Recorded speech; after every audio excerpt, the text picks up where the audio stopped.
ನಾವಿವಾಗ ಬಂದಿದ್ದೀವಿ ಆನವಟ್ಟಿ ಊರಲ್ಲಿ. ಆನವಟ್ಟಿಯಲ್ಲಿ ಇದು ಅರೆಕಾ ಪ್ಲೇಟ್ ಮಾಡ್ತಿದ್ದಾರೆ.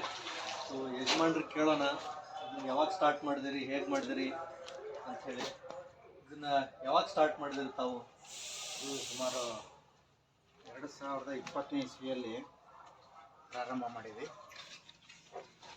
ಕೊರೋನಾ ಟೈಮ್ನಲ್ಲೇ ಅದು ಪ್ರಾರಂಭ ಮಾಡಿದ್ದು. ಪ್ಲಾಸ್ಟಿಕ್ ಆ ಕಾಲದಲ್ಲಿ ಬ್ಯಾನ್ ಮಾಡ್ತಾಯಿದ್ರು. ಆವಾಗ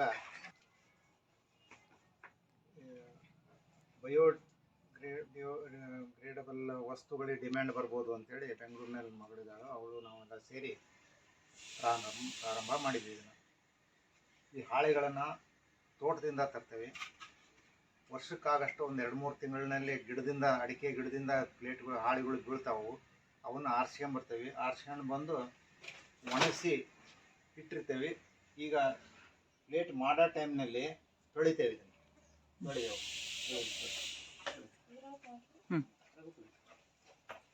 ಒಂದು 10-15 ನಿಮಿಷ ನೆನೆಸಿಟ್ಟು ಕಾರ್ ವಾಷರ್ನಲ್ಲಿ ಕ್ಲೀನಾಗಿ ತೊಳಿತೇವೆ ನಾವು.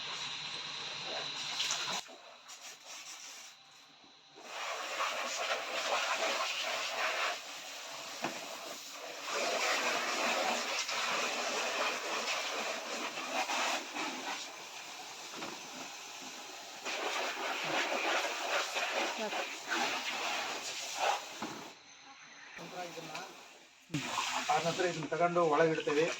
ಇದಕ್ಕೊಂದು ಹದ ಅಂತ ಬರ್ಬೇಕು, ಸ್ಮೂತ್ನೆಸ್ ಬರ್ತೈತಿ. ಆ ಸ್ಮೂತ್ನೆಸ್ ಬಂದಾಗ ಪ್ಲೇಟಿಗೆ ಮಷೀನಿಗೆ ಕೊಡ್ತೇವೆ. ಅದನ್ನು ನೋಡೋಣ. ದೊಡ್ಡ ಹಾಳೆಯಲ್ಲಿ ಒಂದು ದೊಡ್ಡ ಬರ್ತೈತಿ. ನಂತರ ಸಣ್ಣ ಇದು 12 ಇಂಚಿನ ಡೈ. ಇದು 10 ಇಂಚಿನ ಡೈ. ಆ ಕಡೆ ಸಣ್ಣದು 6 ಇಂಚಿನ ಡೈ. ಇನ್ನೂ ಇದೆ 4 ಇಂಚಿನ ಡೈನೂ ಇದೆ. ಅಂದರೆ ಯಾಕೆ ಸಣ್ಣ ದೊಡ್ಡದು ಇಡ್ತೇವೆ ಅಂದರೆ ಆ ಹಾಳೆಯಲ್ಲಿ ಉಳಿದಂಥ ಹಾಳೆ ವೇಸ್ಟ್ ಆಗಬಾರ್ದು. ಇದನ್ನು ಒಂದು ತೆಗಿತೇವೆ, 12 ಇಂಚಿನ ಒಂದು ತೆಗಿತೇವೆ, ಸ್ವಲ್ಪ ಉಳಿತೈತಿ. ಉಳಿದದ್ದು ಹಾಳೆ ವೇಸ್ಟ್ ಆಗಬಾರ್ದು ಅಂತೇಳಿ ಅದು ಸಣ್ಣದನ್ನು ಬೌಲ್ ರೂಪದಲ್ಲಿ ತೆಗಿತೇವೆ. ಅದನ್ನು ಈ ರೀತಿ ಮಾಡ್ತೇವೆ. 2 ಯೂನಿಟ್ ಇದಾವೆ ಮಾತ್ರ, 12 ಡೈಗಳು. ಒಂದು ಅರ್ಧ ಗಂಟೆ 1 ಗಂಟೆ ಅಷ್ಟೊತ್ತಿಗೆ ಇದು ಸ್ವಲ್ಪ ಸ್ಮೂತ್ ಆಗ್ತೈತಿ. ಫುಲ್ಲು ಒಣಗಿದ್ದಿರ್ತದೆ, ಒಣಗಿದ್ದು ಹಾಕಕ್ಕೆ ಬರೋಲ್ಲ. ಸ್ಮೂತ್ ಇದ್ದದನ್ನು ಒಂದು ಹದ ಅಂತೇವೆ ನಾವು ಇದಕ್ಕೆ. ಇದನ್ನು ಈ ರೀತಿ ಇದ್ದದ್ದು ಹಾಳೆನ ಈ ರೀತಿ ಮಷೀನಿಗೆ ಇಟ್ಟು ಹಾಳೆಯನ್ನು ಹದ ಅಂತವಲ್ಲ, ಈ ಹದ ಬಂದ ತಕ್ಷಣ ಈ ಹಾಳೆಯನ್ನು ಮಷಿನ್ ಮೇಲೆ ಇಟ್ಟು ಕೆಳಗಡೆ ಒಂದು ಇದು ಏನಂತ ಪಾಯಿಂಟ್ ಇರ್ತೈತಿ. ಈ ಕೆಳಗಿನ ಪಾಯಿಂಟ್ ಹೊಂದಿದ್ರೆ ಕೆಳಗೆ ಬರ್ತದೆ. ಇದು ಸ್ವಲ್ಪ ಹೊತ್ತು ಬಿಡ್ಬೇಕು. ಸ್ವಲ್ಪ ಹೊತ್ತು ಅಂದ್ರೆ ಹೆಂಗಂದ್ರೆ ಒಂದೊಂದು ಹಾಳೆಯನ್ನು ಹಿಂಗೆ ಹಾಕ್ಕೊಳ್ತಾ ಹೋಗ್ತೇವೆ. 6 ಡೈಗೆ ಇಲ್ಲಿವರೆಗೂ ಒಂದು ಹಾಳೆ ಹಾಕಿ ಹಿಂಗೆ ಬಂದ್ವಿ ಅಂದ್ರೆ ಇಲ್ಲಿವರೆಗೂ ಬರ್ತೇವೆ ನಾವು. ಇದೆಲ್ಲ ಹಾಕಿದ ನಂತರ ಮತ್ತೆ ತಿರುಗಿ ಬರೋಷ್ಟೊತ್ತಿಗೆ ಈ ಹಾಳೆ ರೆಡಿ ಆಗಿರ್ತದೆ. ಇದರಲ್ಲಿ ಈ ಮೇಲಿಂದು ಕೆಳಗಿನ ಡೈ ಇದೆಲ್ಲ ಇವೆರಡರಲ್ಲಿ ಕಾಯಿಲ್ ಇರ್ತದೆ. ಕರೆಂಟ್ನಿಂದ ಈ ಕಾಯಿಲ್ ಕಾದು ಬಿಸಿಯಾಗಿ ಎಷ್ಟು ಬಿಸಿ ಬೇಕು ಏನು ಅನ್ನೋದನ್ನು ನಾವಿಲ್ಲಿ ಇದನ್ನೆಲ್ಲ ಕಂಟ್ರೋಲಿಂಗ್ ಇದೆ, ಆಟೋ ಹೀಟಿಂಗ್. ಅದು ಆ ಹೀಟಿಗೆ ಬರ್ತಿದ್ದಂಗೆ ಅದು ಕಾದು ಪ್ಲೇಟ್ ರೆಡಿ ಆಗ್ತದೆ. ಆ ರೆಡಿ ಆದ ಪ್ಲೇಟು ಈ ರೀತಿ ಇರ್ತದೆ. ಹೀಗೆಲ್ಲ ಬರ್ತದೆ ರೆಡಿ ಆದ ಪ್ಲೇಟ್. ಇದನ್ನು ತೆಗೆದು ಮತ್ತೊಂದು ಹಾಳೆ ಇಡ್ತೇವೆ. ಇದೇ ರೀತಿ ಪ್ರೊಸೆಸ್ಸು ನಡೀತಾನೆ ಇರ್ತದೆ. ಕಟ್ಟನ್ ಅಂತಿನ ಮೇಲೆ ಬರ್ತೈತಿ ಇದು. ನಂತರ ಇದು ಕಟ್ ಆಗಿದ್ದಿರ್ತದಲ್ಲ, ಇದನ್ನು ತೆಗೆದು ಇದರಲ್ಲಿ ಉಳಿದಂಥ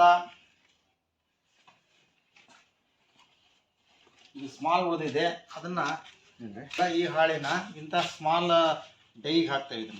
ಇದು 4 ಇಂಚಿನ ಡೈ ಬೌಲ್ ಬರ್ತೈತಿ. ಇದರಲ್ಲಿ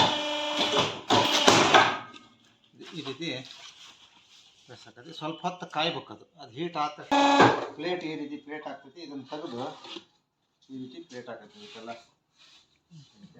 ಎಲ್ಲ ತೊಳೆದಿರ್ತೇವೆ. ಇದನ್ನು ಮತ್ತೇನು ವಾಶ್ ಮಾಡೋದು ಎಲ್ಲ ಏನು ಬೇಡ, ಒರೆಸೋದು ಬೇಡ. ಕೇಳ್ತೀನಿ, ಎಷ್ಟು ಯಾವ ಥರ ವೆರೈಟಿ ಪ್ಲೇಟ್ಸ್ ಮಾಡ್ತಾರೆ? ಎಷ್ಟೊಂದು ವೆರೈಟಿ ಪ್ಲೇಟ್ಸ್ ಮಾಡ್ಬೋದು ಇದರಲ್ಲಿ ನಾವು. ನಮ್ಮಲ್ಲಿ ಈಗ ಸದ್ಯ ಒಂದು ಮಷೀನಲ್ಲಿ 6 ಡೈ ಇದಾವೆ. ಅದರಲ್ಲಿ 4 ರೀತಿ ತೆಗಿಬೋದು ನಾವು. ಒಂದು 12 ಇಂಚಿಂದು ಅಂತ ನಾವು ಇದು ಊಟಕ್ಕೆ ಬರ್ತೈತಿ. ದೊಡ್ಡದು. ಇದು 10 ಇಂಚಿಂದು. ನೆಕ್ಸ್ಟ್ ತಿಂಡಿ ಇದಕ್ಕೆಲ್ಲ ಬರ್ತೈತಿ. ಇದು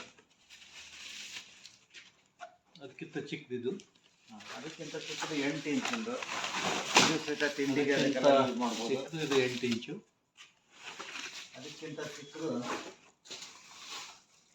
ಇದು 6 ಇಂಚಿಂದು, 6 ಇಂಚು ಪ್ಲೇಟ್ ಇದೆ.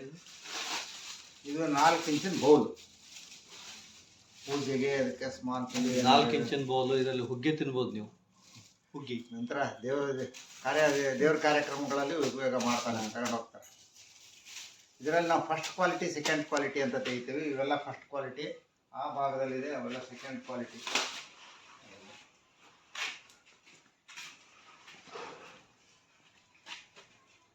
ಕ್ವಾಲಿಟಿ ಸೆಕೆಂಡ್ ಕ್ವಾಲಿಟಿ ಅಂತ ತೆಗಿತೇವೆ ನಾವು. ಫಸ್ಟ್ ಕ್ವಾಲಿಟಿ ಈಗ ತೋರಿಸಿದೆ, ಅಲ್ಲಿ ಚೆನ್ನಾಗಿರೋದು. ಕಲರ್ ಡಿಮ್ ಆದವು ಇಂಥವನ್ನೆಲ್ಲ ತೆಗಿತೀವಿ. ಫಂಗಸ್ ಇದ್ದವನ್ನ ಹಾಕಲ್ಲ ಇದಕ್ಕೆ. ಸ್ವಲ್ಪ ಅರುಗು ಎಲ್ಲ ಸ್ವಲ್ಪ ಸರಿ ಅಂತ ಐತೆ, ಅದಕ್ಕೆ ಕಡಿಮೆ ರೇಟಿಗೆ ಕೊಡ್ತೇವೆ ಇದನ್ನು ನಾವು. ಯಾಕಂದ್ರೆ ಒಂದು ಅರ್ಧ ಗಂಟೆ ಬೇಕಾ, 1 ಗಂಟೆ ಬೇಕು. 1 ಗಂಟೆನಾರ ಅದು ಆರ್ಬೇಕು ಹಸಿ ಇದ್ದದ್ದು. ನಂತರ ಆ ಫ್ಯಾಕ್ಟ್ರಿಗೆ ಡೈಗಳಿಗೆ ಕೊಡ್ತೇವೆ ಇದನ್ನು ನಾವು. ಇವನ್ನ ಎಲ್ಲಿಂದ ಕಲೆಕ್ಟ್ ಮಾಡ್ತಾರೆ? ಇದನ್ನ ರೈತರಿಂದ, ತೋಟಗಳಿಂದ ಕಲೆಕ್ಟ್ ಮಾಡ್ತೇವೆ ನಾವು, ರೈತರಿಂದ. ಅದು ವರ್ಷದಲ್ಲಿ ಜನವರಿಯಿಂದ ಏಪ್ರಿಲ್ವರೆಗೂ ಹಾಳಿಗಳು ಬೀಳ್ತಾವೆ ಸಾಮಾನ್ಯವಾಗಿ ಗಿಡದಿಂದ. ಆವಾಗ ಆ ಟೈಮ್ನಲ್ಲಿ ನಾವು ಕಲೆಕ್ಟ್ ಮಾಡ್ತೇವೆ, ಜನರನ್ನು ಕಳಿಸಿ, ಕೆಲಸದಾರನ್ನ ಕಳಿಸಿ ಅದನ್ನ ಕಲೆಕ್ಟ್ ಮಾಡಿ ಒಂದು ಗೋಡನ್ನಲ್ಲಿ ಇಟ್ಕೊಳ್ತೇವೆ. ಈ ಭಾಗದ ಪ್ರದೇಶದಲ್ಲಿ ಸೊರಬ, ಶಿವಮೊಗ್ಗ ತಾಲೂಕಲ್ಲಿ ಜಾಸ್ತಿ ಅಡಿಕೆಯನ್ನು ಬೆಳೀತಿದ್ದಾರೆ. ಅಡಿಕೆ ಇಲ್ಲಿ ಬೆಳೀತಾ ಇದೆ. ಸೊ ಇದು ಒಂದು ಅಲ್ಲಿ ಇರುವಂತ ಏನದು ರಾ ಮಟೀರಿಯಲ್ ನಮಗೆ ಸಫಿಸಿಯೆಂಟ್ ಆಗಿ ಸಿಗುತ್ತೆ. ಯಾವುದೇ ವಸ್ತು ತಯಾರಿ ಮಾಡೋದಾದ್ರೆ ರಾ ಮಟೀರಿಯಲ್ ಅವೈಲಬಿಲಿಟಿ ಇರಬೇಕು. ರಾ ಮಟೀರಿಯಲ್ ಇದೆ ನಮ್ಮ ಹತ್ರ. ನಂತರ ಇಲ್ಲಿ ವರ್ಕ್ ಮಾಡೋಂಥವ್ರು ಇದ್ದಾರೆ, ಮಾರ್ಕೆಟಿಂಗ್ ಇದೆ, ಲೋಕಲ್ ಮಾರ್ಕೆಟು ಇದೆ. ಮತ್ತು ನಾವು ಉಳಿದದನ್ನೆಲ್ಲ ಬೆಂಗಳೂರಿಗೆ ಕಳಿಸ್ತೇವೆ ನಾವು. ನೋಡಿ, ಕಲೆಕ್ಟ್ ಮಾಡೋದಕ್ಕೆ 8 ರಿಂದ 10 ಜನರನ್ನು ನಾವು 3-4 ತಿಂಗಳು ಕೆಲಸ ಕೊಡ್ತೇವೆ ಅವರಿಗೆ. ಇದೇ ತರ ಕೆಲಸ ಇನ್ನೊಬ್ರಿಗೆ ಕೊಡೋದಾಗ್ಲಿ ಒಂದು ಒಳ್ಳೆ ಉದ್ದೇಶದಿಂದ, ಈ ಪ್ಲಾಸ್ಟಿಕ್ ಬಳಕೆಯನ್ನು ಕಡಿಮೆ ಮಾಡೋದಾಗ್ಲಿ. ಸೊ ಇದು ಒಂದು ಒಳ್ಳೆಯ ಇನಿಷಿಯೇಟಿವ್ ಅಂತ ಹೇಳ್ಬೋದು. ಯಂಗ್ ಜನ್ರೇಷನ್ ಈಗ ಇಂಥದ್ದನ್ನು ವಿಚಾರ ಮಾಡಿ ತಾವು ಈ ಬಿಸ್ನೆಸ್ಸಲ್ಲಿ ಬಂದರೆ ದುಡ್ಡನ್ನು ಸ್ವಲ್ಪ ಗಳಿಸ್ಬೋದು, ಎನ್ವಿರಾನ್ಮೆಂಟಿಗೂ ಹೆಲ್ಪ್ ಆಗುತ್ತೆ, ಬೇರೆ ಜನರಿಗೂ 4 ಜನರಿಗೆ ಕೆಲಸನೂ ಕೊಡೋ ಸಂತೋಷನೂ ಇರುತ್ತೆ. ಇದನ್ನು ನಾವು ತಯಾರಿ ಮಾಡಿ ಕರ್ನಾಟಕದಾದ್ಯಂತ ಕಳಿಸ್ತಾ ಇದ್ದೀವಿ ಈಗಾಗಲೇ. ಹೆಚ್ಚಾಗಿ ಬೆಂಗಳೂರಿಗೆ ಹೋಗ್ತೈತಿ, ಬೆಂಗಳೂರಿಂದ ರೀಡಿಸ್ಟ್ರಿಬ್ಯೂಷನ್ ಆಗ್ತೈತೆ, ಹೋಲ್ಸೇಲ್ನರಿಗೆ ಕೊಡ್ತೀವಿ.